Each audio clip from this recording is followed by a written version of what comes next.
Hey everyone, so this is the first lesson in pre-calculus. We are going to be looking at chapter P. Chapter P is the very beginning of the textbook that we use, and stands for the prerequisites. So these are the basic skills from Algebra 1 that we need to make sure we know at the beginning of the year so we can be successful all year long. So we're going to get started. Taking some notes here. And so this is section P1, and we're going to be talking about algebraic expressions, mathematical models, and real numbers. So some objectives for this lesson: evaluate algebraic expressions, use mathematical models, and simplifying algebraic expressions. So just a little review here. Algebraic expression. If a letter is used to represent various numbers, it is called a variable. We should all know what a variable is by now. In an expression, we can have a combination of operations and numbers. We can use addition, subtraction, multiplication, division. We can use exponents, powers, or roots. And this is called an algebraic expression. We can evaluate an algebraic expression, which is what we're going to practice next. And evaluating means we are going to find the value of the expression for a given value of the variable, okay? And then we also have something called an exponential expression, which is in this form: if I have a base number raised to an exponent b to the nth, okay? So let's check out this first example here. We are evaluating an algebraic expression. So notice an expression doesn't have an equal sign. This is our expression, and I'm going to evaluate it when x equals 13. So I'm going to substitute that 13 in for x. So we'll have 8 plus 6 times 13 minus 3 squared. And so we want to keep in mind here order of operations. And if we remember PEMDAS, we start with parentheses or grouping symbols. And so we're going to do 13 minus 3 first. That's going to give us 10 squared. E is for exponents. We have to do our exponent next. 10 squared is going to give me 100. Then we'll have 6 times 100 because we're going to do multiplication. So we'll get 600. And then we can do addition or subtraction. And so we get our final answer is 608. So this is your input into our expression, and this is what it equals, 608. Now let's talk about an equation. So an equation does have an equal sign compared to an expression doesn't have an equal sign. We have a formula where it's a relation, is an equation that uses variables to express a relationship between two or more quantities. So we have an input that's going to be maybe time, and an output, maybe it's a product. If x is an input, a y is an output. And we can use formulas and equations for mathematical modeling, which helps us with real-world situations, because in the real world, we're usually dealing with two different variables. And so mathematical modeling, we write models to help us solve real-world applications. So here's our first example of mathematical modeling. We have the formula t equals 4x squared plus 330x plus 3,310 models the average cost of tuition and fees t for public U.S. colleges for the school year ending X years after 2000, after the year 2000. So right away, you see here's my one variable, my input, and then my second variable t is my output. Use the formula to project the average cost of tuition and fees at public U.S. colleges for the school year ending in 2014.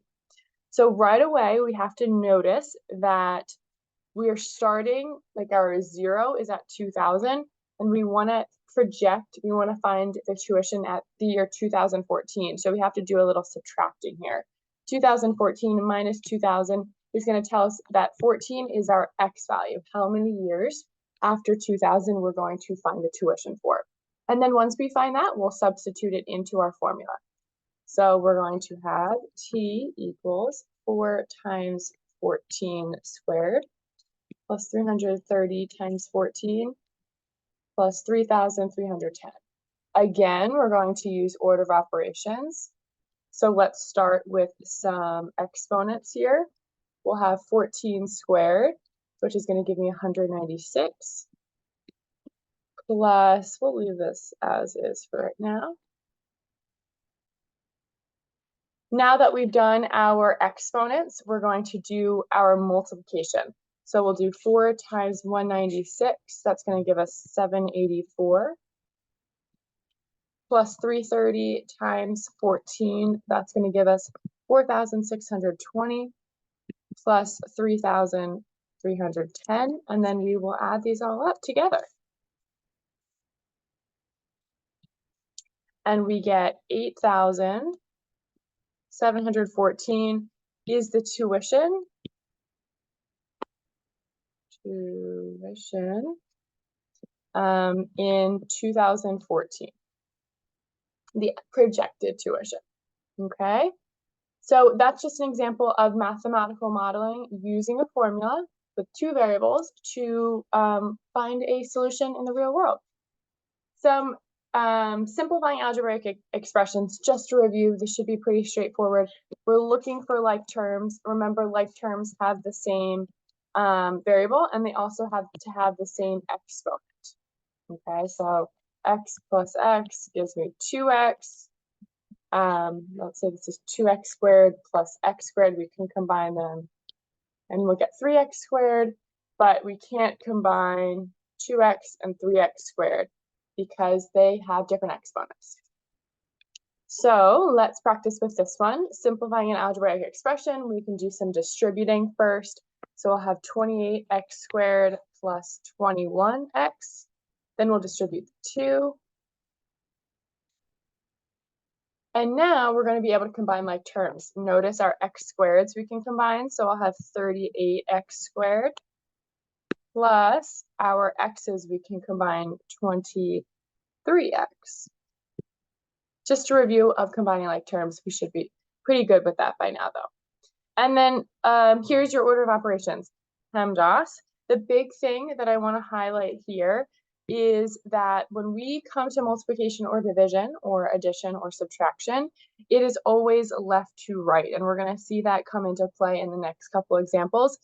Even if you have division first in the expression, we're going to do that division first, even though it's that second letter. So it's whichever comes first, left to right. So let's try this one. I always like to write PEMDAS here. Start with any parentheses. We don't have any.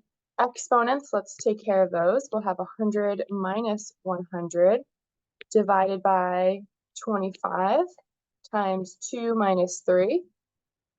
And then we're going to do multiplication or division, whatever comes first, left to right. So left to right, I see the negative 100 divided by 25. We're going to do that first. We get negative 4 times 2 minus 3. And now we're going to do this multiplication, 100 minus 8 minus 3. And then we're going to get 89.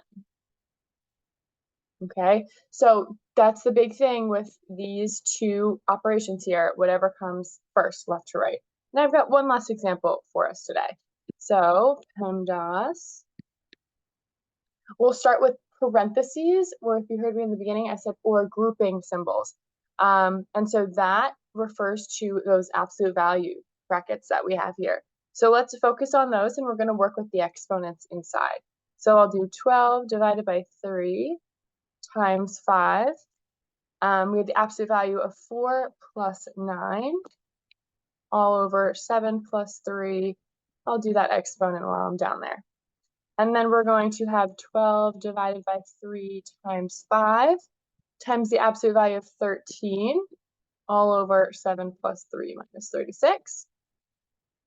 And we're going to do that. So that's our parentheses, grouping symbols. And then we have exponent. We took care of our exponents. We're going to do our multiplication or division. So we'll have 4. 12 divided by 3 gives me 4 times 5, and then times 13, all over 7 plus 3 minus 36. And that numerator now is all multiplication, so we could do 4 times 5 times 13. we're going to get 260.